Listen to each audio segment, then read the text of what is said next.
Well, I grew up in a neighborhood that was segregated at a time of segregation. The neighborhood called Detroit Park.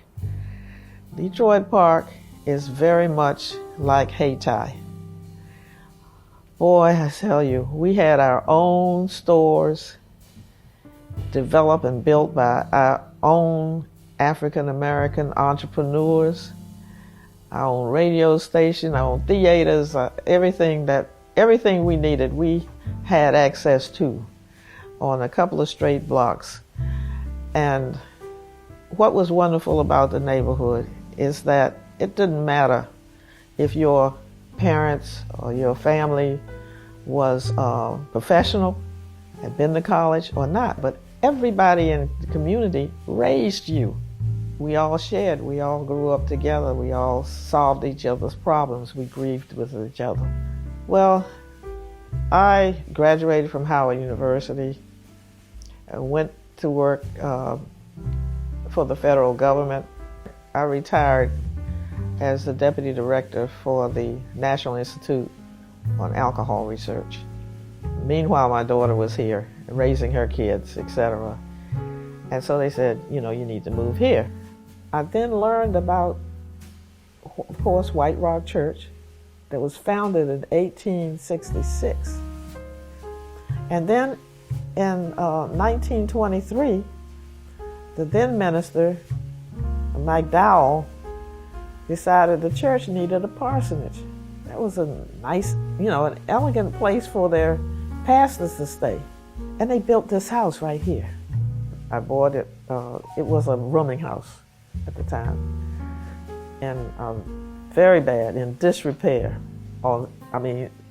Disrepair in capital letters. And I spent a lot of money on it because once I learned the history of this house and the history of the Hayti neighborhood, I had to get in it. I had to know that it was the identical situation that I experienced in my childhood. The individuals here that lived in this Hayti community had their own theaters, stores, plumbing supply places, pharmacies, all those things, right down in what is now, I think, somewhere around Pettigrew Street. And they had their homes here, and we talk about Black Wall Street, and we talk about all the accomplishments of those individuals. The powers that be decided that they were going to take this neighborhood, and they built a highway straight through the African American community. And I met people who are still suffering from the fact that of what happened to the Hayti neighborhood and what's about to happen. There's one piece of land left. At the time that they tore up the African American community, the community was promised. It's in the contracts to say, if you build it back, you're going to have to get the community involved in what goes on that piece of land. 20 acres, right in Hayti. You're going to have to get the community involved in it, and you're going to have to get North Carolina Central University involved in it. Either we're going to have the neighborhood or we're not.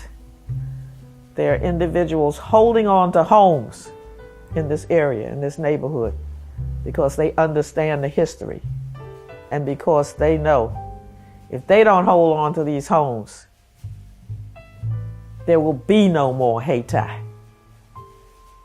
Hayti will be in the history books, period. Okay? And also, because of the history of the African American community, right here in Durham, North Carolina, the homes that they have is the only thing they have to pass wealth to their heirs. And that's why they are holding on. They understand that this is Black history. Cannot be replaced. It can only be supported. And it's not being supported. And we have got to band together to be certain that they don't do what they are planning to do on that piece of property. We've got to stop the stealing of this land from African Americans. And I will fight to the end for this neighborhood.